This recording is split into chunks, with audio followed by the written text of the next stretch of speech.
crisis! Climate crisis! Help it plastic! Help it plastic! Tak berhenti untuk membuat perubahan.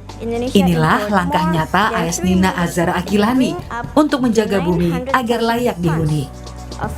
Kiprah AS Nina atau Nina, panggilan akrabnya, telah menjadi pembicaraan di banyak media. Tak hanya di Indonesia, Nina beberapa kali diberitakan oleh media asing sebagai aktivis cilik yang berani bersuara. Di tahun 2021, Nina bergabung dalam kampanye global tentang lingkungan hidup.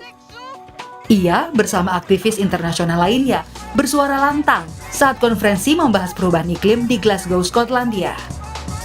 Dari Skotlandia, AS Nina berpindah ke Amsterdam, Belanda untuk menjadi pembicara di Plastic Health Summit 2021. Indonesia has been importing paper waste since 1980s. Dan dari sinilah nama AS Nina jadi sorotan dunia, karena saat itu ia menjadi pembicara termuda.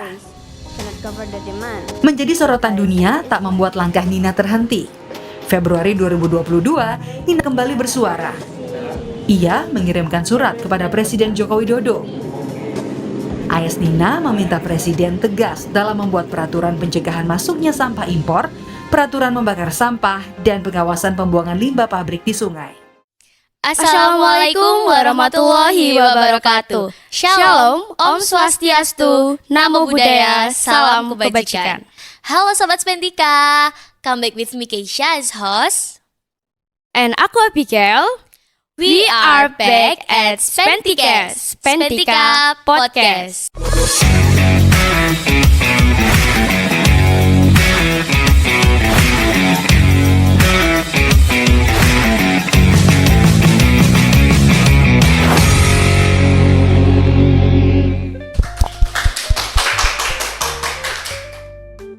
Narasumber kita hari ini merupakan seorang aktivis lingkungan yang namanya sudah tak asing lagi di telinga. Beliau adalah Bapak Prigi yang merupakan owner dari Ekoton. Kak Nina yaitu putri dari Pak Prigi yang merupakan aktivis lingkungan, dan juga Bu Meida sebagai ketua proyek W5 tema 1 di kelas 8. Selamat datang Kak AS Nina Azhara, Pak Prigi dan juga Bu Meida. Sebelum kita mulai tanya-tanya serunya nih, saya akan memperkenalkan dulu siapa sih Kak AS Nina Azhara Aqilani ini. Beliau merupakan aktivis muda dari Gresik yang dapat penghargaan dari PRI di Hari Anak Nasional tahun 2022. Pembicara termuda dalam Forum Plastic Health Summit 2021 di Amsterdam, Belanda. Menghadiri acara The Fourth Session of the Intergovernmental Negotiation Commit pada bulan April 2024 di Shaw Center, Ottawa, Kanada. Pernah mengirim surat untuk sejumlah pemimpin negara maju seperti AS, Jerman, dan Australia tentang sampah yang dikirim ke Indonesia atau sampah impor ya Kak ya.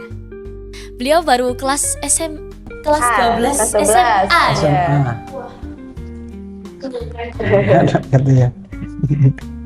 Dan selanjutnya Bapak Prigi Arisandi, MSI, pejuang lingkungan yang mendunia dan meraih penghargaan anugerah lingkungan Goldman Environmental Prize dari pemerintah AS Amerika Serikat pada tahun 2011. Pendiri lembaga Ecological Observation and Wetlands Conservation atau kajian ekologi dan konservasi lahan basah Ekoton.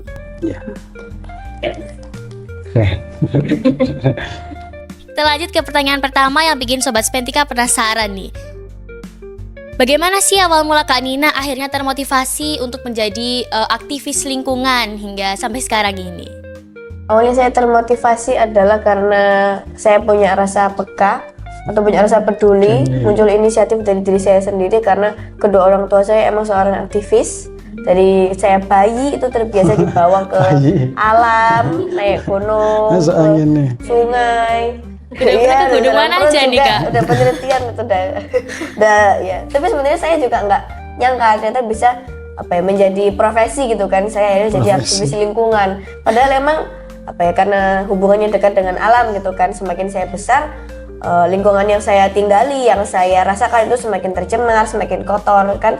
Nggak bisa dibiarkan seperti ini. Kalau dibiarkan pasti akan ada dampak yang lebih besar.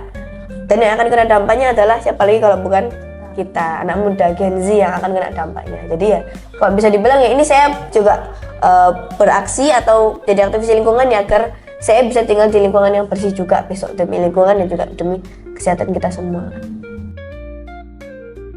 Oh ya Kak, kemarin aku baca di internet Kak Nina pernah berpidato di konferensi lingkungan dunia terbesar di Skotlandia ya Kak. Bagaimana sih cerita awal bisa menjadi aktivis lingkungan hingga bisa sampai menjadi pembicara di depan banyak orang di sana? Waktu di Scotland itu saya mengikuti COP26, jadi rapat PBB, negara-negara PBB untuk membahas tentang perubahan iklim. Jadi apa ya kayak komitmen mereka untuk perubahan iklimnya agar segera terselesaikan kan. Di situ saya cuma 3 hari ya, kita melakukan demo, melakukan seru sih di situ. Tapi yang terbaru ini waktu April kemarin itu saya ke Kanada untuk ikutan di rapat PBB juga, tapi tentang perjanjian plastik. Jadi ini lebih spesifik gitu kan, habis bahas perubahan iklim, bahas tentang plastik. Jadi emang ini jadi bukti kalau plastik itu adalah masalah yang global, masalah yang penting kan. Caranya saya ya itu mungkin sangat dibantu oleh media, saya bisa expose, terbantu juga banyak orang yang lihat, banyak orang yang tahu tentang saya. Akhirnya saya diundang. Sebenarnya ya emang pasti nervous ya kan, pasti takut ngomong di banyak orang ya kan, pasti. Tapi kita harus tahu betapa pentingnya nilai apa yang kita omongin gitu. Ini emang sepenting itu. Karena ini tentang masalah lingkungan yang ada di desa saya harus bawa ke dunia gitu kan, mumpung negara-negara maju sedang berkumpul agar mereka stop mengekspor sampah plastik ke desa saya lagi. Jadi ya gitu sih. Yang lagi viral-viralnya nih tentang kiprah Kak Nina sebagai aktivis cilik lingkungan membuat surat kepada Presiden 2 dunia. Yang menjadi penasaran saya, bagaimana sih perasaan Kak Nina waktu itu? Saya nulis surat pertama kali waktu itu ke Presiden Amerika Donald Trump tahun 2019. Itu kita juga sekalian melakukan demonstrasi di depan Konsulat Jenderal. Masih SMP itu ya? Kelas 1. Liburan SD. Mau naik kelas 1 SMP atau saya masih umur 12. Kita SMP ngapain dulu ya? Kita main itu apa bekel? Ibu beda lagi Saya juga main bekel dulu juga sama, tapi cuman kita harus ngelihat apa ya, masalah yang ada di sekitar kita kan. Dan itu tadi harus ada rasa peka, rasa peduli terhadap lingkungan kita, di sekitar kita, sehingga kita harus inisiatif melakukan sesuatu untuk itu. Masalahnya dibiarin gitu kan, apalagi ini masalah udah sepenting itu. Masalah saya itu tentang masalah sampah impor yang dibuang oleh negara maju. Ya karena emang saya dibiasakan menulis dari kecil, saya suka mengekspresikan diri lewat menulis buku diary. Dan ternyata ya emang fakta kan bahwa menulis surat itu bisa merubah suatu keadaan, bisa menyelesaikan suatu masalah. Seperti contohnya Ibu kita Kartini kan juga menulis surat ke teman-temannya di Belanda agar meminta hak perempuan agar bisa sekolah, sama seperti laki-laki dulu kan susah. Ya saya juga mengambil inspirasi juga dari Ibu kita Kartini bahwa emang dengan satu pena, dengan menulis surat aja itu bisa mengubah suatu masalah, bisa mengubah suatu keadaan. Selain saya nulis surat juga di suratnya saya sertakan foto-foto bukti pencemarannya, tumpukan-tumpukan sampah, terus dikirim ke ini Jawa Pos, bisa kirim ke kantornya juga bisa. Perasaannya ya apa ya? Dibales gak ya? Ya sebenarnya enggak sih, saya nggak mikir takut nggak dibalesnya. Pokoknya kan usaha. Yang penting kan usaha kita kan. Kalau nggak dibales saya nulis lagi, saya nulis terus. Saya nulis surat ke Pak Jokowi. Itu 3 kali saya nulis surat sampai sekarang belum dibalas. Berarti usahanya ini keren Iya, banget. harus terus konsisten. Ada rencana mau kirim lagi nggak Kak? Iya. Nah Kak Nina, banyak saya baca mengenal hasil penelitian Kak Nina dan Ekoton mengenai dalam tanda kutip impor sampah plastik dari negara luar ke Indonesia. Nah itu gimana Kak? Penelitian kami ya tentang tumpukan kontaminan ya, atau kayak campurannya. Kan pabrik kertas itu belinya sampah kertas ke mereka untuk didaur ulang jadi koran, jadi kardus, karton. Tapi sama mereka itu diselundupkan atau disusupi sampah plastik yang tidak bisa didaur ulang. Jadi negara-negara selevel Belanda, negara-negara Eropa itu mereka nggak mau, mereka tutup pabrik daur ulang plastiknya, kolaps. Soalnya untuk daur ulang plastik itu butuh biaya yang banyak, butuh energi yang tinggi gitu ya kan, dan pasti akan mencemari lingkungan. Jadi mereka buanglah ke negara berkembang ya, ke Indonesia. Tuh. Berasa diselipkan gitu ya? Ya, diselipkan ke sampah kertas yang kita beli. Tapi alhamdulillah sekarang sudah ada peraturan yang membatasi campurannya itu cuma boleh 2%. Jadi Masih dibatasi. tercampur tuh. Iya, itu tetap aja masih tercampur. Kemarin ya sudah berkurang. Kemarin tuh saya ke Kanada, saya nulis surat ke delegasinya orang-orang Eropa. Itu saya dapat balasan. Balasannya itu mereka janji nggak akan ngirim sampah ke negara lain lagi, tapi tahun 2026. 2026. Iya. Kenapa tuh Kak kira-kira? Kenapa nunggu 2026? Kenapa enggak? Ya aja gitu kan. Ya mereka masih mau buang sampahnya terus jor-joran terus dibuang terus sampai stop gitu.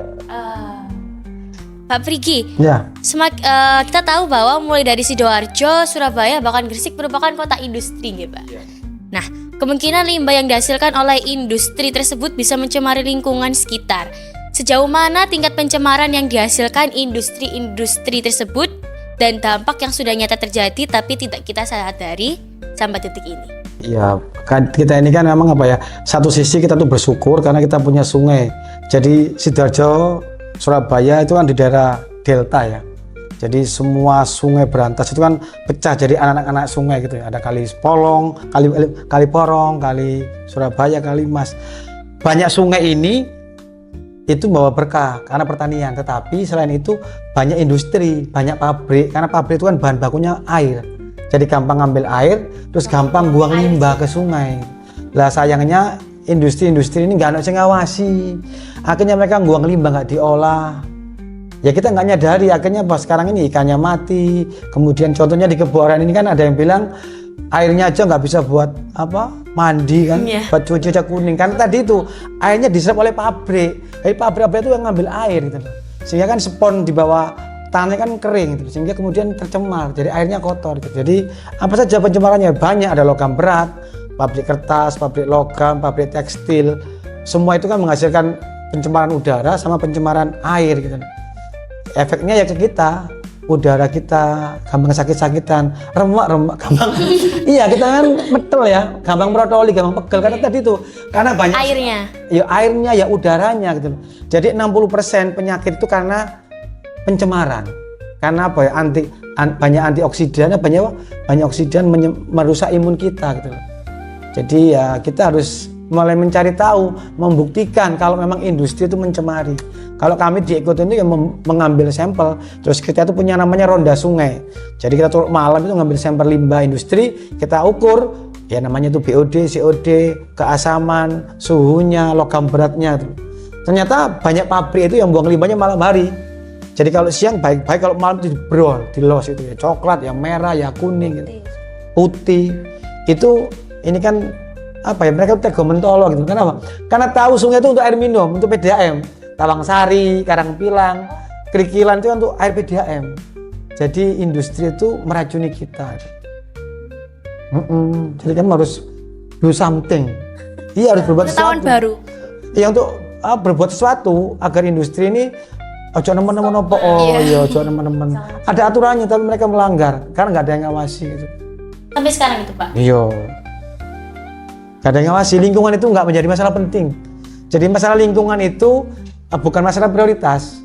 Coba kita lihat di koran. Koran kan nggak ada berita tentang lingkungan. Yang ada kan ekonomi, politik, hukum gitu. Entertainment ya. Jadi jarang yang bahas masalah keboran tercemar, keboran banjir, udara keboran tercemar, nggak ada gitu. Karena memang itu nggak penting. Nah kita korbannya ya menengahi. Ya kalau korbannya itu ya harus teriak loh ibu gurunya atau kita bikin komunitas untuk mencari bukti kalau keboran ini sedang tidak baik-baik saja. Oh no, keboran darurat. Wah, keren. Iya ta? Iya. Baik, untuk Bu Maida sendiri, mengapa mengambil isu sampah untuk diangkat ke dalam kegiatan P5 kelas 8 kali ini? Dan goals-nya nanti seperti apa, Bu? Kebetulan karena sesuai dengan tema ya. Tema kelas 8, tema 1 itu gaya hidup berkelanjutan. Jadi ya itu, kita mencari masalah yang timbul di lingkungan sekolah itu kan masih seputar sampah. Nah itu kita belum sampai ke sana Pak Prigi, belum sampai jauh mengenai limbah industri dan lain-lain, belum memang. Jadi memang masih PR kita itu menyadarkan bagaimana anak-anak itu peka itu tadi ya. Awal mulanya Mbak Nina tadi bisa sampai sekarang kan muncul rasa peka sadar terhadap lingkungan Karena itu sih. terbiasa gitu. Iya, mungkin karena dari rumah, pendidikan Iya. rumahnya juga sudah kuat. Lingkungan. Nah, itu jadi terbawa sampai sekarang. Nah, untuk di Spentika sendiri juga begitu. Jadi masalah ini loh, kesadaran ketika ada sampah, kemudian ya itu untuk buang ke tempat sampah itu masih ternyata Males banget. Nah, ya itu. Susah. Jadi akhirnya proyek kita ya itu masih mengangkat tema itu gitu karena masalah yang timbul di sini. Untuk Kanina sebagai aktivis cilik, adakah temuan-temuan masih kurangnya kesadaran terhadap lingkungan terutama di sekolah? Dan apa kira-kira solusi yang dapat Kak Nina berikan akan hal tersebut? Ya, saya bikin Google Form. Tadi juga waktu ngisi acara seminar tadi juga saya minta teman-teman buat ngisi Google Formnya. Dan kalau untuk kepedulian, untuk pengetahuan itu mereka sudah banyak yang tahu tentang kalau plastik itu bahaya, kalau perubahan iklim itu darurat, itu mereka sudah tahu, sekedar tahu aja atau informasinya pernah lihat, pernah baca. Tapi kalau untuk tadi kembali Bu ya, rasa peka, rasa pedulinya itu mereka belum begitu mau gitu, belum ingin melakukan sesuatu. Jadi mereka cuma sekedar tahu, ya udah tahu aja sebagai informasi. Padahal apa ya, inti atau apa yang penting dari informasi adalah aksi kan. Kalau cuma sekedar informasi aja tapi kita nggak ngapa-ngapain ya, jadi apa-apa informasinya gitu. Dan menurut saya solusinya ya perbanyak literasi sih. Gimana pun kita harus dorong keluar dari zona nyaman kita untuk banyak membaca, keluar dari rumah, keluar dari kamar, stop scroll, TikTok, stop, Tersindir kita. Aduh iya nih. Tapi kalau bisa ya produksi website. TikTok loh, produksi. Ya, atau kita yang jadi produsernya Konten. Iya. konten TikTok yang bermanfaat. Saya jadi nambah tadi ya, mungkin nggak hanya pencemaran industri tadi ya, mungkin kayak bicara tentang plastik tadi, sampah, memang benar Bu. Jadi memang yang menjadi problem itu kan kita ini memang masalahnya itu kita tuh malas milah sampah. Jadi problem di Indonesia tuh 60% sampah kita ini kan sampah yang sifatnya sampah. Organik. Jadi ada 5 jenis sampah ya di Indonesia itu dikategorikan. 1 sampah organik yang bisa dikomposkan, 2 sampah daur ulang seperti kertas, plastik PET, botol itu bisa daur ulang. Kemudian ketiga itu sampah yang bisa diguna ulang. Seperti apa? Kaleng kongguan diisi rengginang gitu loh. Itu kan itu kan guna ulang. Bukan daur ulang, guna ulang. Oh, guna ulang. Menggunakan apa yang nggak dipakai itu dipakai ulang, dipakai untuk fungsi yang lainnya gitu. Kemudian yang ketiga ini sampah limbah B3 kayak e-waste, terus Elektronik. oli. Terus yang kelima ini sampah residu. Residu ini popok, pembalut, saset. Puyuh. Ini kan nggak bisa diapa-apakan ini. Ini namanya residu, ini dibawa ke TPA gitu. Ya, 5 jenis ini itu 60% sampahnya jenis organik yang bisa dikomposkan. Nah, di sekolah ini kan paling banyak packaging plastik kan. Ini yang kemudian harus dikurangi penggunaan plastik sekali pakai. Tas kresek, sedotan, saset, styrofoam sama botol mineral aqua dan teman-temannya ini. Kenapa? Selain juga mengganggu lingkungan karena mereka tuh lama untuk terurai. Gajah mati meninggalkan gading, macan mati meninggalkan belang, kita manusia mati itu meninggalkan sampah, plastik saset tadi loh, nggak bisa didaur ulang. Makanya kita harus mengurangi. Tidak hanya itu, ternyata plastik itu sangat mengganggu kesehatan. Karena ditemukan sekarang itu plastik itu dalam otak, dalam lambung, dalam hati, pembuluh darah. Jadi kalau teman-teman googling ya, orang Indonesia itu paling banyak makan plastik, 15 gram per bulan. Dari mana? Talenan, teh celup, plastik yang di pentol kita, di bakso kita nempel, di lontong plastik kita, di udara kebuaran ini yang bau katanya itu mengandung mikroplastik.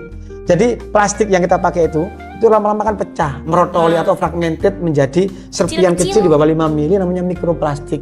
Itu yang dalam tubuh kita. Bahkan dalam air susu ibu itu ada, air susu ibu, plasenta. Coba nanti googling ya, mikroplastik di plasenta, di ginjal, di hati, pembuluh darah, otak, testis, penis, semua ada, sperma mengandung mikroplastik. Jadi kita harus, ya benar sih tadi saya tuh lihat teman-teman di SMPN 3 ini bawa tepak dari rumah, terus bawa tumbler, itu luar biasa. Gerakan yang mengawali gerakan lingkungan dari diri sendiri.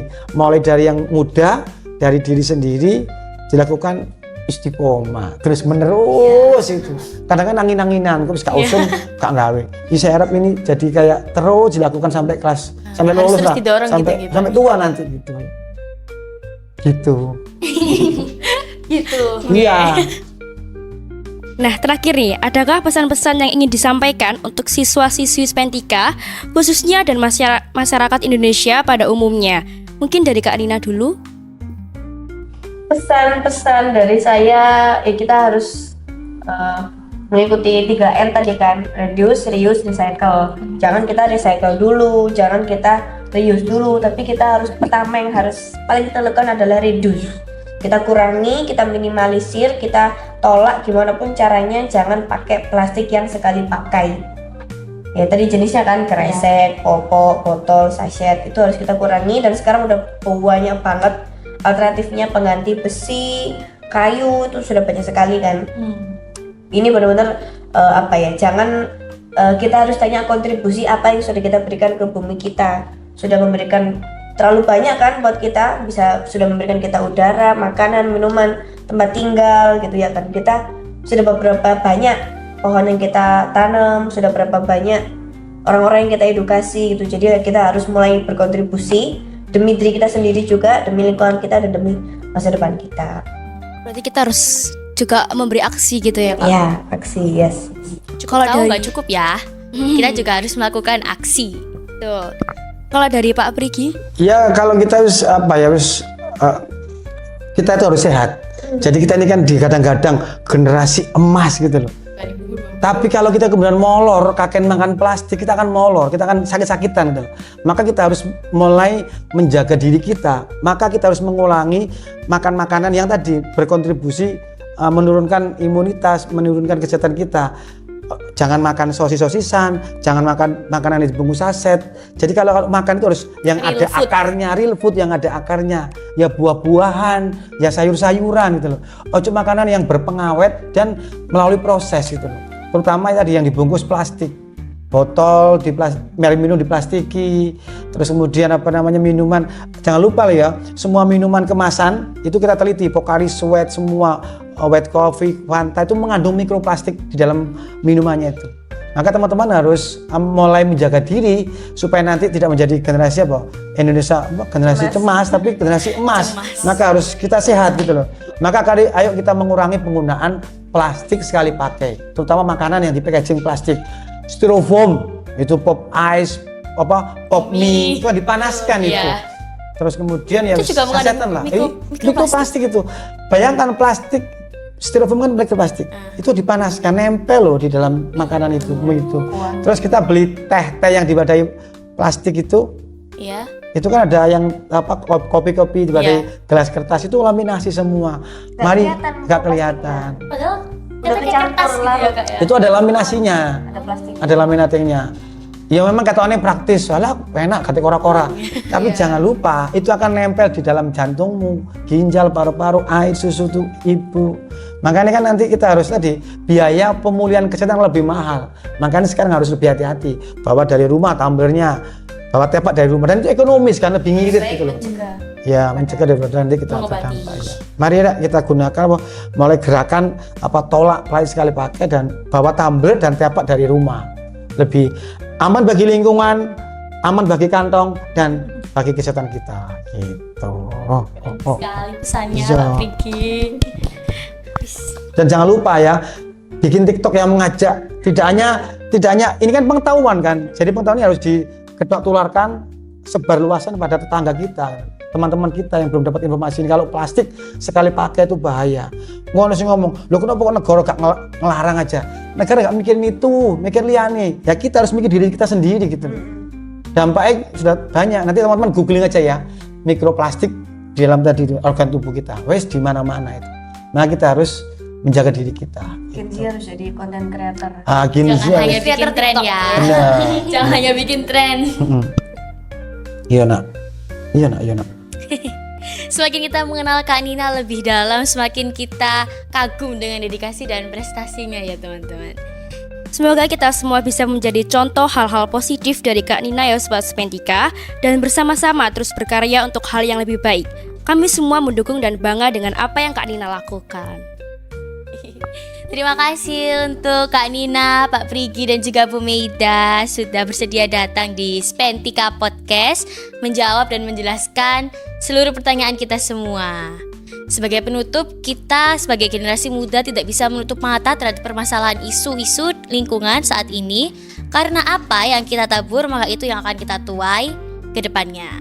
Semoga podcast hari ini dapat menjadi inspirasi, motivasi, dan juga pembelajaran bagi kita semua. Sampai jumpa di episode selanjutnya ya Sobat Spentika. Take care and have a great day ahead. See you guys. See you. Spentikas memberi inspirasi tanpa henti. Bye bye.